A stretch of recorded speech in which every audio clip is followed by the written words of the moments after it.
E aí, Nara, tudo Olá, tudo bom? bem? Boa tarde. Beleza, boa tarde. Agradecer aí a disponibilidade de bater esse papo com a gente aí. Sei que os dias estão bem corridos para todos nós. A gente se fala quase todo dia aí, né? Numa correria danada entre uma reunião e outra. Mas seja bem-vindo aí para a gente bater um Ah, papo. obrigada, é um prazer enorme meu estar aqui. Sabe que é a primeira live que eu estou participando, né? Falei, do Fabrício eu É, vou ter que ir. Acho que isso vai me causar um pouco de problema, que eu tive outros convites, não consegui conciliar. olha só, Mas obrigado, eu não ia obrigado. deixar de bater um papo aqui com vocês.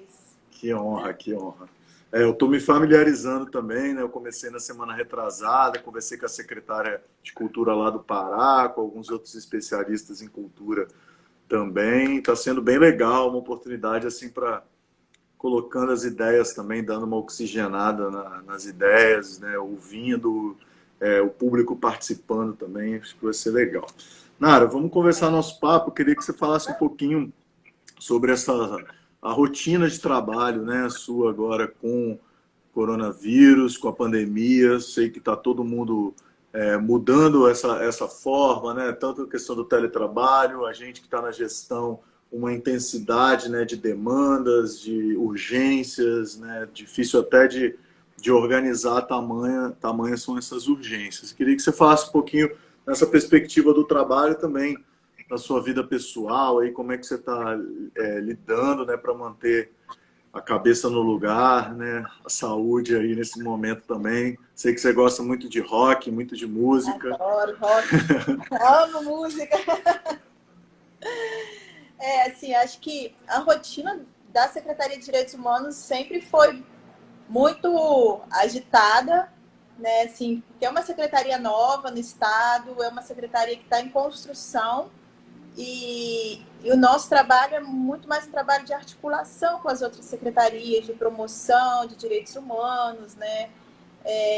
Aqui no estado, a gente cuida do eixo social do estado presente, então a gente já tinha um trabalho enorme nos municípios né, que fazem parte do estado presente, e só que eram atividades, ou são atividades, né, que agora estão um pouco paralisadas, que sempre envolveu muita gente.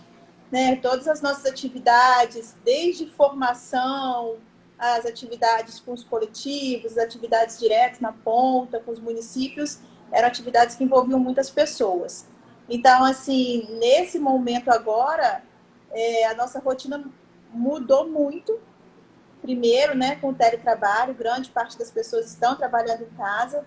Eu venho trabalhar todos os Opa, dias, a maioria está em deu uma casa. travadinha.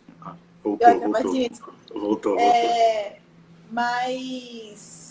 E aí o trabalho ficou muito mais intenso agora, porque o governo do estado também, né, ele montou um centro de comando e controle.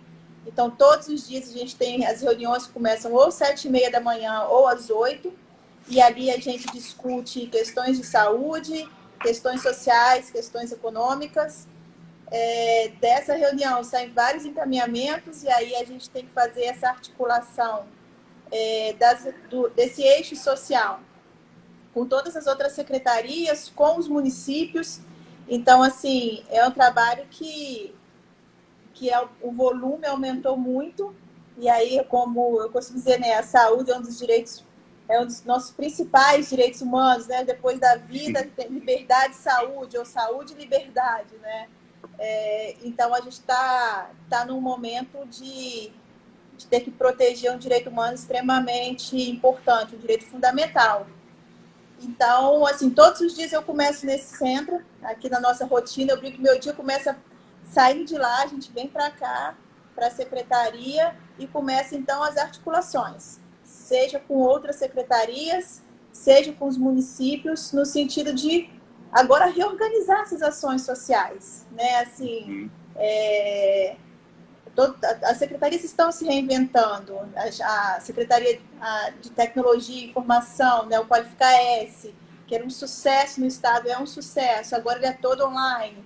Você aí na cultura, a orquestra maravilhosa, eu vi hoje de manhã, também o edital. A gente tem que fazer agora uma mudança nas nossas políticas públicas para que a gente não deixe as pessoas desassistidas nessa área social, né? Mas que também tem que se adaptar a essa nova fase, que é uma adaptação para todo mundo. E aí a gente tem que cuidar da cabeça também. Aí tem que ouvir muito rock and roll, senão todo mundo. Ótimo. Entrando um pouquinho aí nessas ações sociais, assim, né? Nós estamos vivendo uma situação sem precedentes, né? Assim, o governo agiu muito rápido, né? A liderança do governador Renato Casagrande foi muito importante nesse momento. A gente já vinha de uma toada também a partir dessa liderança com uma equipe muito integrada, né? Entre as secretarias, que acabou nesse momento de mais urgência, né? Isso veio a calhar muito bem para isso tudo que você está falando. E esse eixo social, né? Todas essas ações foram direcionadas, né? Tanto o S Solidário quanto as ações do Estado presente também para esse enfrentamento do Covid. Eu queria que você falasse um pouquinho dessas ações que estão sendo feitas, né? Para a gente, pessoal, também conhecer mais, a gente bater um papo mais aprofundado sobre algumas delas, mas primeiro uma geral, assim. Então tá. No primeiro momento, a gente reuniu todas as ações do eixo social, mas agora não só aquelas que eram voltadas para o Estado presente, sabe? Por exemplo, a Secretaria de Justiça, a Sejus, não estava no nosso eixo social do Estado presente, mas hoje ela está conversando com a gente no eixo social, porque existem ações da Sejus no sentido de viabilizar, por exemplo, benefícios, esse benefício do governo federal de R$600, para as pessoas que estavam encarceradas e tal. Isso acaba sendo uma ação social. Então, a gente incorporou a CESAM, né? A princípio, a CESAM veio trabalhar com a gente precisou abrir pontos de água na Grande Vitória, para as pessoas poderem lavar as mãos nas ruas. Então, a gente abriu mais de 12 pontos de água com tanque, com sabão, disponível para a população. Né? Você desce do ônibus, você lava a mão. A SEGER, a Secretaria de Recursos Humanos também, né, veio trabalhar com a gente, abrindo esses espaços também para as pessoas se higienizarem.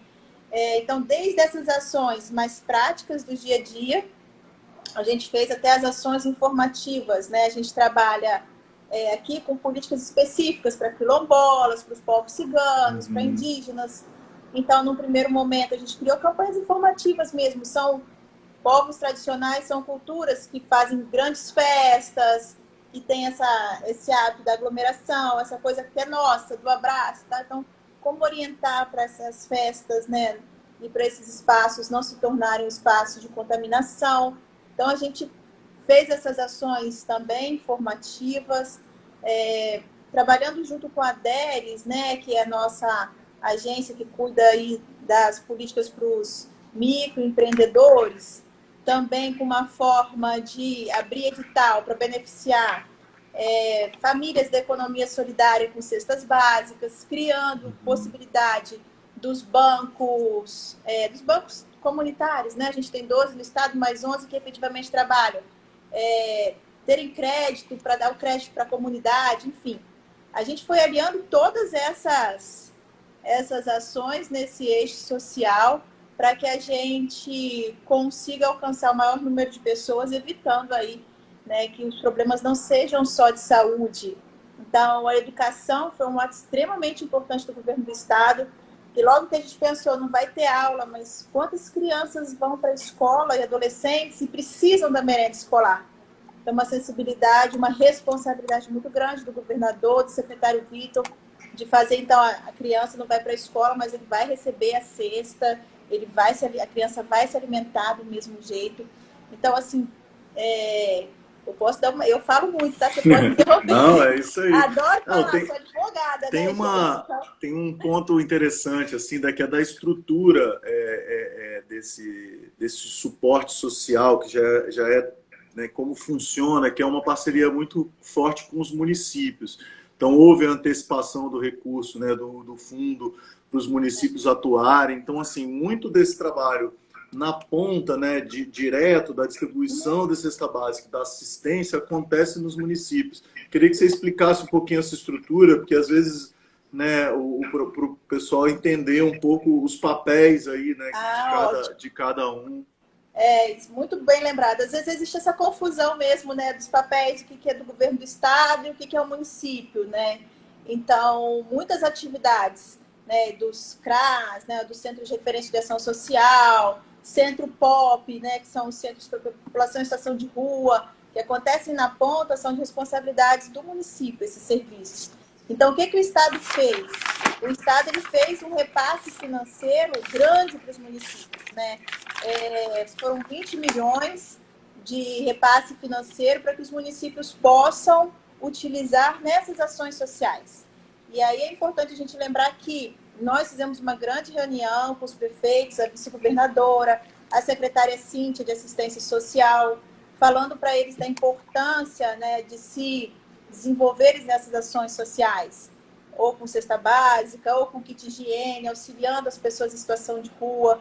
Então, o Estado, no primeiro momento, ele fez essa transferência, também transferiu, é o que chama de benefício eventual, que esse benefício eventual os municípios também podem utilizar da maneira como cada município tem uma particularidade, né? Uhum. Então, assim, o Estado fez já esse repasse, né? Alguns foram parcelados, mas a primeira parcela foi já 6 de abril, outra parcela já foi agora em maio, e agora tem mais uma nova parcela de repasse financeiro para que os municípios possam ali utilizar dessa melhor maneira. E aí o Estado, agora, além desse repasse, vem criando aí alternativas e políticas públicas também nesse eixo social. Mas, né, assim, grande parte os municípios, eles têm uma parcela muito importante aqui nesse atendimento na ponta da população. E a gente está nesse contato constante com as secretarias. Nem todos os municípios têm secretaria de direitos humanos, né? Então, a gente faz isso muito via assistência social.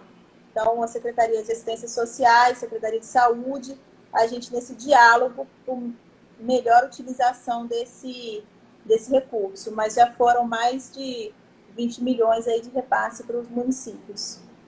E o ES Solidário, como é que funciona?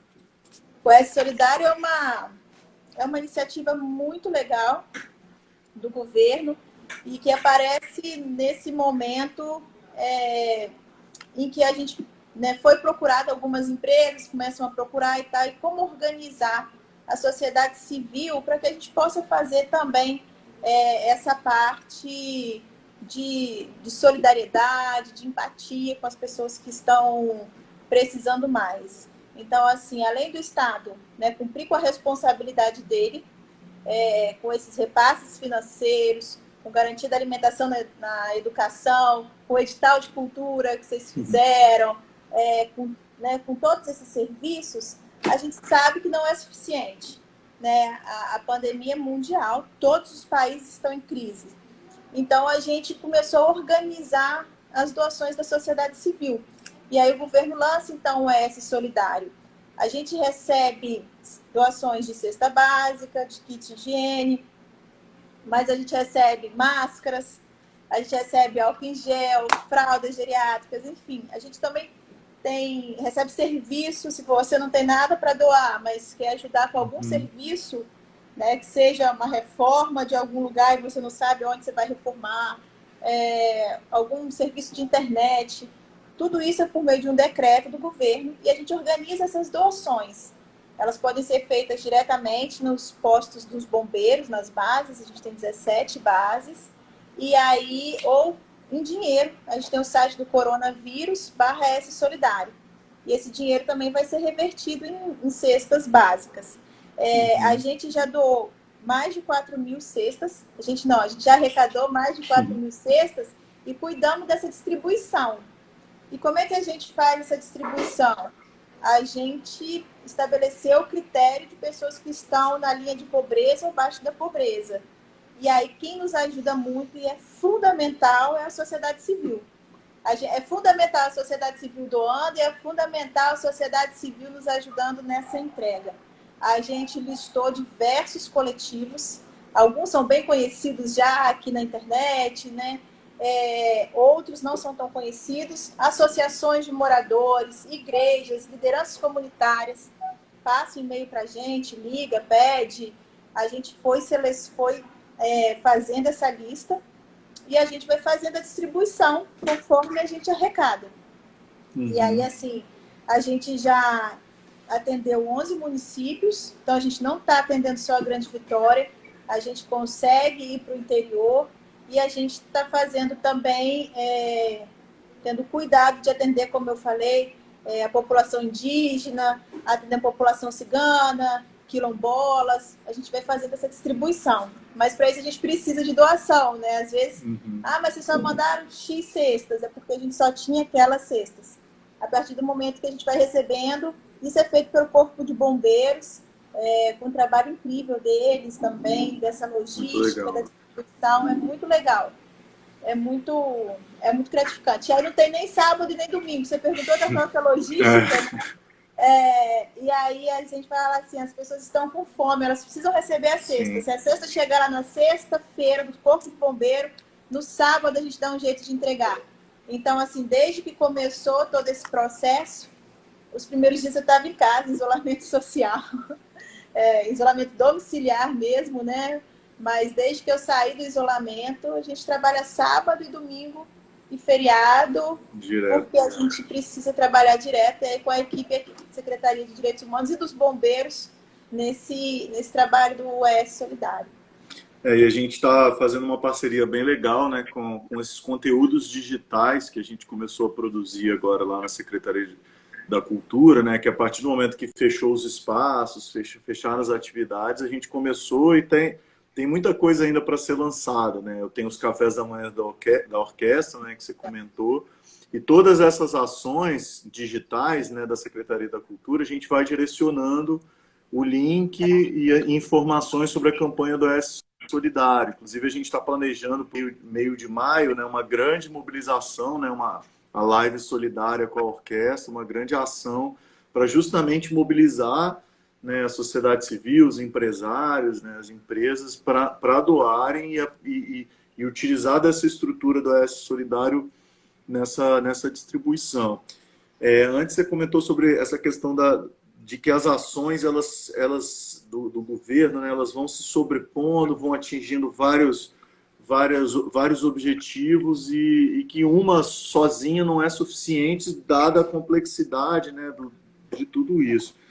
E a gente tem visto isso muito aqui também, assim, né, pegando um gancho um pouquinho no edital, né, a gente lançou um edital que atende 300, né, artistas e técnicos, é um número, né, que foi o que a gente conseguiu a partir, né, de limites orçamentários e tudo mais, que é um número que vai, né, dar uma ajuda, mas que poderia, óbvio, não vai resolver todo o problema, mas ele faz parte de um conjunto de ações, né? O Plano Emergencial da Cultura tem uma série de ações. E ontem à noite, inclusive, nós tivemos uma ótima notícia do Congresso Nacional, que foi a aprovação da urgência da Lei Emergencial da Cultura Nacional.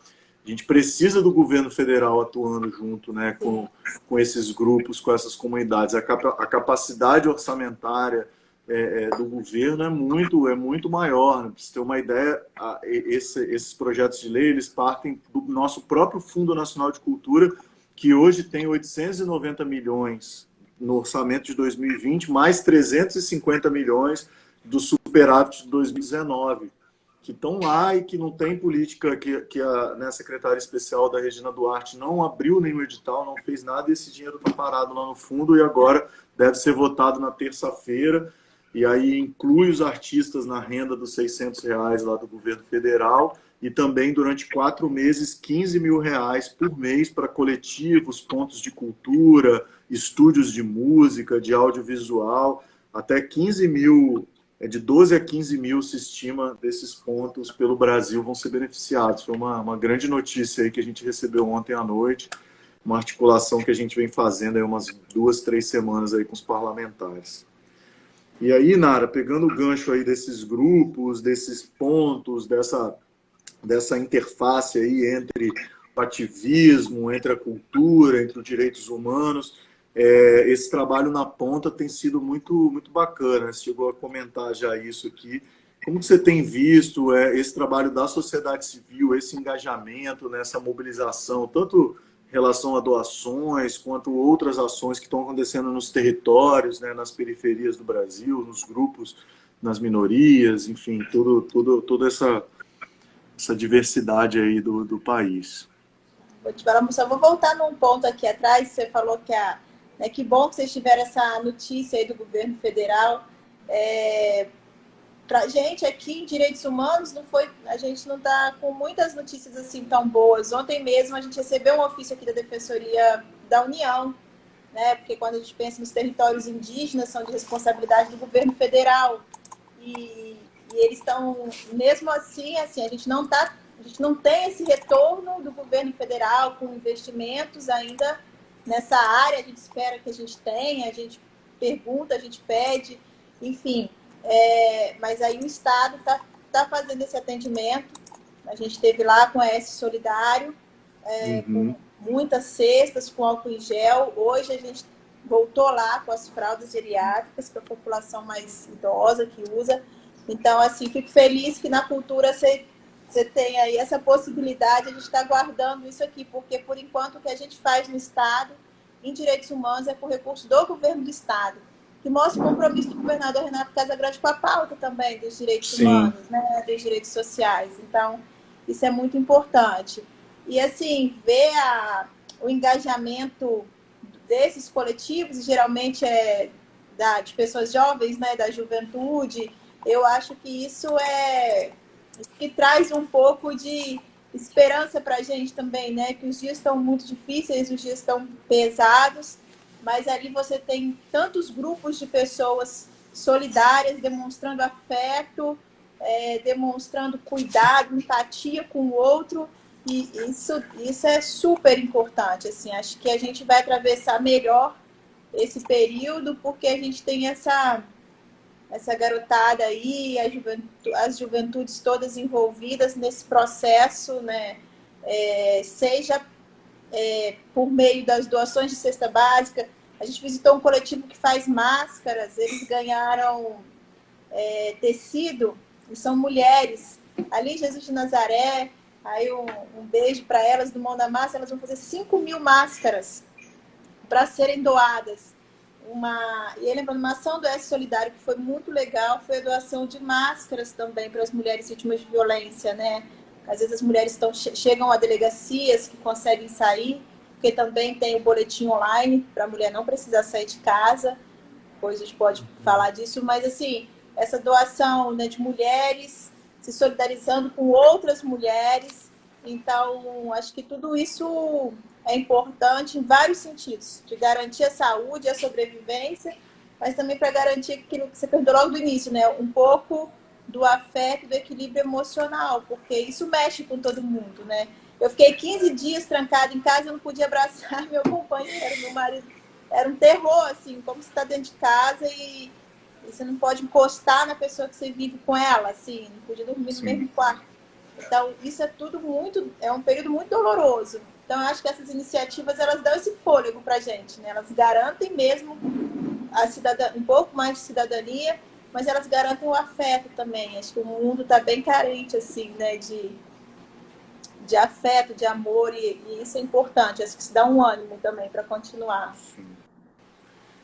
Voltando para o debate da política pública, assim, tanto os direitos humanos quanto a cultura são áreas aí, pensando no da atuação do governo federal, da campanha presidencial do ano retrasado, setores que foram bastante batidos, né? Enfim, criminalizados, e debate agora mesmo, até compartilhei, né, aquela carta da FUNAI lá sobre etnodesenvolvimento, né, que saiu essa semana, coisas assim que a gente tem que lidar de fato. E ao mesmo tempo a gente está vivendo um momento a partir da pandemia onde o SUS, né, graças a, né, se imagina se a gente não tivesse o SUS, imagina se a gente não tivesse as nossas universidades públicas, né, os nossos pesquisadores para estarem segurando essa barra agora. Imagina a gente sem a cultura, sem a arte, sem os nossos livros, sem a música, sem os filmes para aguentar, né, para a nossa cabeça aguentar essa quarentena de escala global. Então, é interessante isso. E essa vitória, né, do governo federal que eu estava citando, ela não parte, né, obviamente, da gestão do governo federal. Foi uma articulação parlamentar, né, da Frente da Cultura, gente do Fórum Nacional de Secretários, né, conversando parlamentar a parlamentar. A gente conseguiu fazer uma reunião sábado com 8 parlamentares. Né, na quinta, eles conversaram com o Rodrigo Maia, ele se comprometeu a colocar a pauta de urgência, que foi ontem à noite. Então, assim, uma coisa que, como eu falei, o recurso está ali, mais de R$1 bilhão, e não tem, que não depende de nada, né? Um recurso que está no fundo, que é uma questão de gestão mesmo, né? A gente que está à frente de pastas, a gente sabe como é isso, como é difícil, às vezes, você ter um recurso, mas, pô, o recurso estando ali, você executa ele, né? Apesar de todas as dificuldades, mas, enfim, mais um desabafo mesmo, né? A gente vinha também de uma agenda liberal, assim, de diminuição do Estado, de um debate, e hoje a gente está se deparando, né, com essa importância dessa proteção do Estado, né? Como é que você vê isso, assim? Comenta um pouquinho. Vocês estão ouvindo sino, gente? É lindo, toca aqui todo dia o sino, às 6 horas. Você fez um resgate importante. A gente é o pessoal dos direitos humanos, eu falo, está chegando aqui o pessoal dos direitos humanos. Essa criminalização é terrível, assim como a criminalização, né, dos artistas e de quem estuda em faculdade federal é vagabundo, eu detesto essa palavra, mas assim, existiu todo esse processo de criminalização, né, ou de tratar as pessoas de forma muito pejorativa, e os direitos humanos era isso, né, o direito dos manos, fazem uma confusão com o que são direitos humanos, criminalizam o movimento social. Essa criminalização do movimento social é muito séria, né? E eu acho que de um tempo para cá ficou muito pior mesmo, assim, esse debate na eleição, essa ideia de que os direitos humanos só servem, né, para bandido, outra palavra que também, né, quem é bandido, enfim. Então a gente tem um trabalho duplo, que às vezes a gente não tem só que garantir os direitos humanos das pessoas, a gente não tem só que educar em direitos humanos, a gente está tendo também que desconstruir um discurso que ficou muito forte, né, e pejorativo, e que discrimina as pessoas, que discrimina a militância. Então, assim, às vezes eu acho que esse momento da pandemia, que eu tenho dito muito isso, as pessoas falam, olha só, esse é um momento de um grave, como eu comecei, assim, grave problema de direitos humanos, que é a saúde, para ver se as pessoas se conscientizam do que são os direitos humanos, né? Porque as pessoas também fazem uma confusão danada com relação a isso.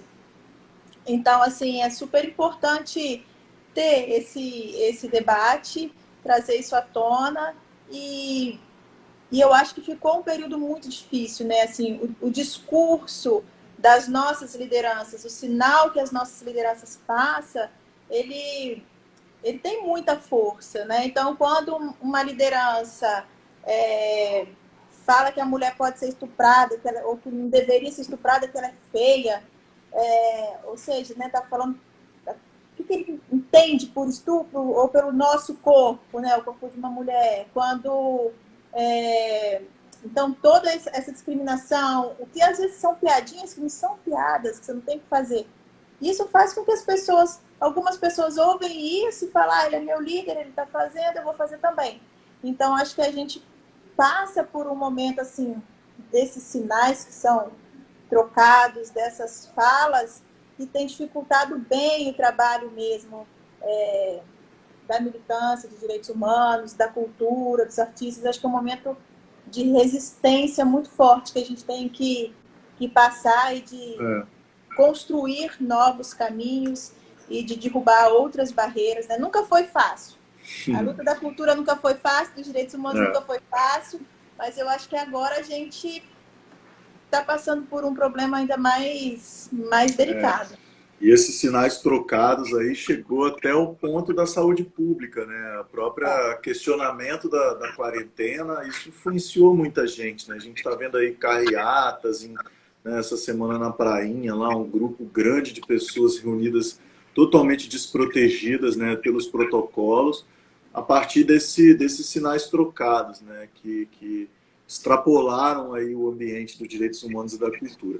Mas voltando aí ao tema do direitos humanos, né, ele está no centro do debate, né, nesse momento da pandemia, né, tanto pela evidência da vulnerabilidade social de alguns grupos, nas questões indígenas e de comunidades tradicionais, na questão da violência doméstica, né, do feminicídio, né, que as pessoas estão mais em casa, esses ânimos estão aí exaltados e os números aumentando.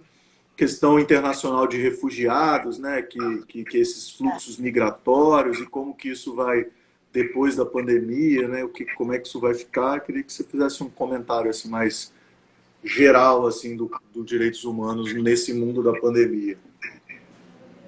A gente tem uma preocupação porque a gente sabe que isso não vai durar só, né, um período, a gente, né, assim, um período crítico de 3 meses, mas só que a gente tem que trabalhar a curto prazo, mas a médio e a longo prazo, e esses problemas vão se alongar, né? A gente vai ter outros problemas decorrentes do problema de saúde, como a gente já está vendo agora, né? Essa questão, seja por desemprego ou por falta de renda.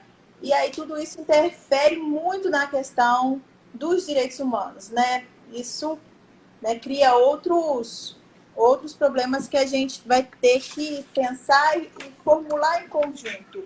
Desde a garantia de que os povos tradicionais mantenham ali a sua cultura, exercitem os seus direitos, desde a não termos maiores problemas assim com os refugiados.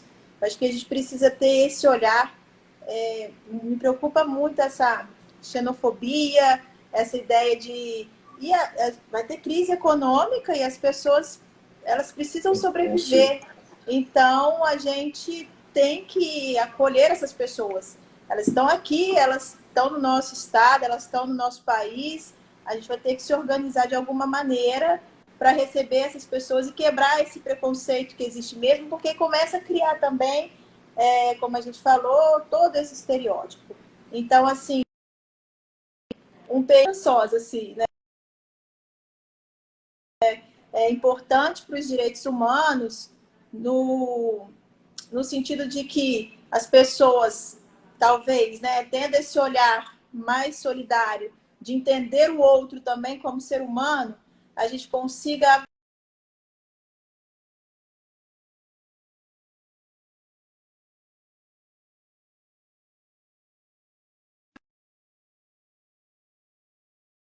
afastar os grupos que elas acham que não são, que não pertencem a esse grupo.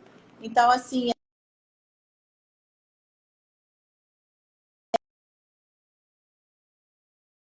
trabalho de educação em direitos humanos, explicando às pessoas, né, que todas as pessoas têm direito. E aí, quando eu falo que todas as pessoas, gente, são todas, assim, né? Aquela coisa, ninguém larga a mão de ninguém, é a mão do índio, é na mão do cigano, é na mão da travesti, é na mão da transexual, do trans, é na mão de todo mundo, assim. Então, eu acho que essa pandemia está afastando a gente, mas eu acho que a gente tem que ter esse olhar de que a gente não pode soltar a mão de ninguém, e esses grupos que eu citei são os que são os mais afetados. Então, é nesse grupo que a gente vai ter que ter esse olhar diferenciado e por muito mais tempo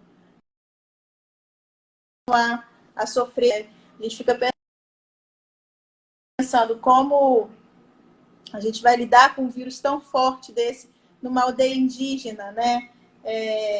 Isso é muito sério, isso é muito grave, a gente tem que estar preparado para isso, porque a gente já quase, né, disseminar um povo, uma cultura. Então, o trabalho aqui de resistência e de proteção aos direitos humanos nesse período vai ser muito difícil, já está sendo muito difícil. Eu acho que é um caminho que vai ser longo, mas por outro lado eu tenho que cultivar em mim essa esperança de que agora as pessoas aprendam a... Aí, Nara, então vamos. A gente estava fazendo um panorama aí da nossa conversa, o pessoal que está retomando aí. A gente começou falando um pouco sobre o eixo social, as ações do governo do Estado aqui, Nara Borgo, que é secretária de Direitos Humanos aqui do Espírito Santo, tem coordenado várias ações. A gente falou um pouquinho também sobre o trabalho voluntário, o ativismo que tem acontecido nos grupos, nas periferias, nos grupos tradicionais, aí nas comunidades tradicionais, que tem sido muito importante também nesse enfrentamento. E agora a gente estava falando um pouco sobre questões macro aí dos direitos humanos que estão na ordem do dia do debate, né, desse momento de pandemia, como a questão da violência doméstica, a questão das comunidades tradicionais, dos povos indígenas, dos fluxos migratórios aí dos refugiados pelo mundo, da grande vulnerabilidade social aí latente a partir de todo esse mundo aí econômico que vai se desconstruindo. E eu queria falar um pouquinho agora, Nara, desse mundo por vir, até muito por conta desse debate todo, desse momento que a gente está vendo esses modelos, né, a forma de trabalho, o sistema financeiro, essa concentração de renda absurda que a gente tem no mundo, né, um processo de desigualdade assim injustificável, assim, e tal, paraísos fiscais e todo esse debate que a gente tem acompanhado, tem sido uma oportunidade também para assuntos que estavam até muitas vezes periféricos nesse debate, como a questão da renda básica universal, por exemplo. Estava lá o Suplicy defendendo há mais de 20 anos, e alguns grupos, alguns fóruns, isso entrava, e de repente isso está no centro do debate mundial, né, como uma solução possível. Questões ligadas à economia circular, ao consumo consciente, a gente está mais ligado, né, para onde vai, da onde vem o que a gente está comprando, o que a gente está consumindo, que aí vai dar também no debate dos bancos comunitários que você citou, que está dentro desse radar aí de atuação, né, junto com a ADERES, né, nas ações que a gente tem feito aqui no governo do Estado. E todo esse debate dessas novas economias, até uma perspectiva de alguma maneira otimista, assim, né, de que a gente consiga vislumbrar um mundo mais justo, né, mais inclusivo aí para frente. O que é que você tem a considerar sobre isso aí, esse mundo por vir? Esse mundo por vir é uma incógnita, né? Mas como eu disse, eu costumo ter esperança, assim. Acho que a gente tem que reformular muitas coisas. Acho que essa questão do consumo que você levantou é super importante. Acho que nesse período de pandemia a gente está vendo que a gente precisa consumir bem menos, ou consumir outras coisas, ou consumir de quem está perto da gente. Então, acho que isso está trazendo... Outro dia uma amiga minha falou, eu nem ia no mercadinho aqui perto da minha casa, eu só ia numa grande rede, agora eu estou indo nesse mercadinho. Acho que a gente começa a valorizar também o pequeno empresário, o pequeno empreendedor, e essa coisa dos bancos, ela é muito interessante, e talvez, né, assim, aqui a gente já tinha esse olhar no governo do Estado, já havia um processo para esses bancos, de antes da pandemia mesmo, assim, a ADERES agora conseguiu um edital que vai dar uma consultoria para os bancos comunitários se fortalecerem. Mas eu acho que fica isso para os outros estados também, e para a gente mesmo. Talvez não fosse isso, outros estados estariam pensando nesse fortalecimento dos bancos, ou as pessoas estariam se organizando nesse sentido, né, de pensar uma economia mais localizada, de pensar numa economia compartilhada, ou espaços de compartilhamento. Então, eu acho que a gente... porque eu gosto de ser otimista, mas quando eu penso no capitalismo e tudo isso que significa, eu murcho de novo. Eu me feliz, eu murcho, né? Porque, assim, a ordem capitalista, o Estado liberal, enfim. Mas eu acho que, assim, esse é o momento em que está se conseguindo, ou está se pensando, ou se concentrando o esforço nessas atividades mais locais, nesse fortalecimento da economia de bairro, da economia dos pequenos municípios. Então, né, de uma nova forma, né, de uma nova moeda mesmo, né? Você cria a sua moeda ali dentro do espaço em que você vive, fortalece a sua comunidade. Então, eu acho que a gente pode ter uma perspectiva econômica melhor de né, passado isso, de fortalecer também essas regiões em que a gente tem essa desigualdade tão grande, né? Esse momento agora, desse caso, essa desigualdade grita ainda mais para a gente, né? Porque a gente está vendo quem são as pessoas que estão morrendo, por mais que hoje a contaminação esteja em alguns bairros, mas quem morre é quem está, né, nos bairros periféricos, são as negras e os negros, mas por outro lado surge, né, essa nova forma de pensar a economia, essa nova forma de pensar a coletividade. Então, esquecendo todo esse histórico, talvez, desse capitalismo que nos consome, é pensar que a gente pode ter, sim, uma reestruturação, uma melhor distribuição, né, dessa riqueza, com um pouco mais de justiça social. A gente tem que pensar que, assim, agora é o momento que a gente tem de se reinventar, de investir nessas políticas e de conseguir essa, né, talvez caminhar nesse sentido. Mas, ao mesmo tempo que eu tenho muita esperança, é ruim falar isso, aí eu lembro dessa Da força força, da econômica resiliência toda. capitalista. Assim, é muito difícil, né? Quando você está no capitalismo, é selvagem, né? Então, é louco. Mas eu acho que é um momento que a gente tem, assim, eu converso muito com a Eduarda, né, a Duda Larroque, ela fala, agora é o momento. Se a gente não conseguir fazer isso agora, a gente não faz mais. E a gente está concentrando muito esforço nisso, de conseguir pensar essa economia nas comunidades, nos bancos, a gente está estudando e, de repente, a gente consiga sair disso, dessa crise, uma melhor, né, com melhor desenvolvimento socioeconômico nessas comunidades, nesses bairros. Então, vamos ter... a gente acredita nisso, né? Com certeza é uma disputa, né, narrativa aí que vai vir, todo esse debate do sistema financeiro. Acho que tem muita gente também engajada para que as coisas voltem e que elas sejam mais parecidas como era antes, né, com essa concentração de renda absurda e tal. Agradecer o pessoal que está acompanhando a gente aqui. Tem um pessoal que caiu, voltou, caiu de novo o tempo todo com a gente aqui, fiel, Isabela, a Michele, lá do Instituto Jones, que falou aqui sobre o desenvolvimento regional sustentável. Tem total convergência com isso que a gente estava falando agora, né, de um olhar um olhar mais diversificado para os modelos de desenvolvimento, né? A gente sair desses modelos desenvolvimentistas clássicos. A Marcela Matos aqui mandou coraçãozinho para a gente aqui. Foi minha aluna, Marcela, sabia? Beijo, legal. Marcela. Vitor Taveira, jornalista aqui do Século Diário. A atriz Letícia Braga também está desde o começo aqui acompanhando a gente. A Cidinha, professora lá da UVV. Uma galera, a Priscila Milanês, muita gente aqui acompanhando a gente. Muito obrigado, pessoal. A gente bateu um papo muito bacana aqui. Agradecer a Nara aí, que voltou, caiu, a gente foi junto, resistindo e conseguimos concluir o nosso papo. Mas acho que foi a Michela, só um pouquinho, foi a Michele que falou do desenvolvimento regional. Hoje eu tive uma reunião a gente tem um comitê de desenvolvimento regional, né, Fabrício? O governo fez se dividiu em comitês das micro-regiões, e eu estou lá na oitava região da minha terra, Pancas, Colatina, Baixo Guandu, e hoje uma discussão parecida com isso, assim, porque no começo do ano passado a gente chegou ali, vamos pensar o turismo, vamos pensar formas de economia e tal, e hoje a gente sentou e falou, olha, aquilo que a gente planejou, não dá mais, não pode aglomerar, não pode. Então, como a gente vai se reinventar?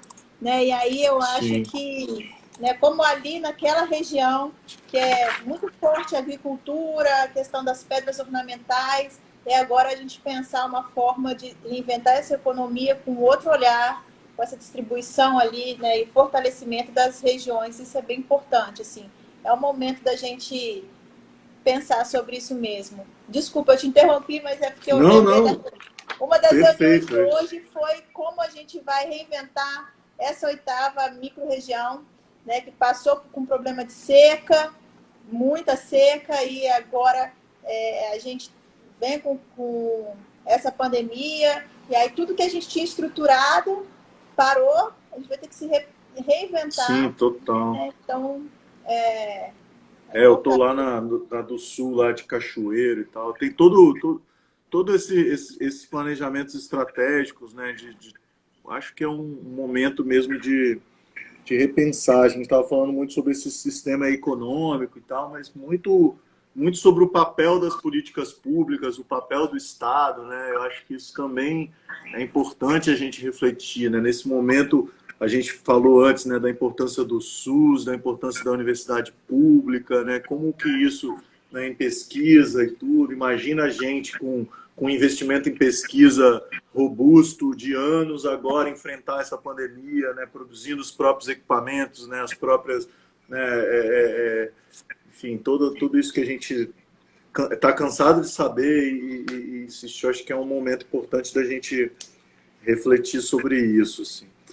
E antes de terminar, Nara, eu queria que você ia te pedir para falar um pouquinho, dar uma dica aí para o pessoal de alguma coisa, alguma série, algum livro, alguma coisa que você está consumindo aí durante a quarentena. Mas teve uma pergunta aqui também da Clarissa que falou quais são as 3 músicas dessa live. Acho que ela está se referindo ao seu desafio lá da música. Meu desafio da música, desafio difícil. Ontem me deram o mais difícil ainda, que é tipo assim, quem que você prefere, Pink Floyd ou Rolling Stones? Eu falei, gente, não dá, eu escolhi porque são diferentes. Mas eu vou fazer ainda, estou recebendo vários desafios. Então, assim, eu amo ler, né? Então eu leio bastante coisa, leio mais de um livro de uma vez. E agora eu estou lendo um que eu estou gostando muito, que é a História Secreta da Mulher Maravilha, porque eu também gosto de super-heróis. Não, mas conta a história do autor, enfim. Esse é o livro que eu estou lendo agora. Estou lendo muito de uma defensora pública que escreve contos que eu ganhei, uma feminista, muito legal. Depois eu coloco até o que eu comecei a ler ontem. Eu ouço música o dia inteiro, eu acordo, eu ponho uma música, eu tenho muito vinil em casa, que eu herdei dos meus pais, eu amo, então assim, eu gosto, o vinil é legal porque você senta e ouve a música, tem aquela história de dizer, aí depois você levanta para tal lado, então também ajuda nesse processo de desacelerar, né? Que quando você está com o aparelhinho, você não quer essa música. Você não, senta e escuta, porque tem uma história ali por trás e tal. Então, eu tenho gastado, né, tipo, meu tempo quando dá, assim, lendo esse meu livro e ouvindo meus discos. Não vejo muita televisão, não. Mas eu tô vendo e aí eu sou péssima, mas eu tô vendo uma série que eu esqueci o nome, mas que se passa na Inglaterra. Não sei. Eu não vejo muita televisão. É horrível falar isso, né? Vejo filmes, amo filmes, mas séries, essas coisas assim, eu não vejo muito. Minha questão são mesmo a música e a literatura, que é o que eu mais vejo, que eu mais leio, assim. Então, mas agora eu tô lendo muitas coisas sobre mulheres, então eu posso dar umas dicas depois, assim, acabei de ler o da Márcia Tiburi também, li um de Feminilidade Jamila, aí eu vou lendo os livros assim que eu gosto de ler, mas massa. Tô nessa. Aí, Clarice, depois eu respondo seu desafio das músicas. A Crislane entrou aqui também. Agradecer aí a presença. Então tá, a Clarissa perguntou se a gente assistiu Aruanas, que é uma série, tá na minha lista aqui. Parece que é bem bacana, uma série da Globo. Não sei se já passou na TV e tal, mas tá agora naquele Globoplay, que é com a Thaís Araújo, se não me engano, que fala um pouco sobre os conflitos lá indígenas na Amazônia e tal. Parece interessante mesmo. Não vi. Nara, brigadão. Trabalho aí pra gente. Vamos seguir. Daqui a pouco a gente vai lançar uma ação conjunta aí bacana das 2 secretarias, que é a Live Solidária da nossa orquestra, arrecadando doações aí pro S Solidário, junto com várias entidades. Acho que vai ser uma semana bem bacana de trabalho conjunto aí dos direitos humanos e da cultura. Vai ser muito bacana. Demais. Muito boa essa parceria. Obrigada. Gente, doe lá para o S Solidário. Não Isso aí. esqueçam. A gente precisa. Beijão. Tchau, Obrigada. tchau. Beijo. Valeu. Tchau. Beijo. Tchau.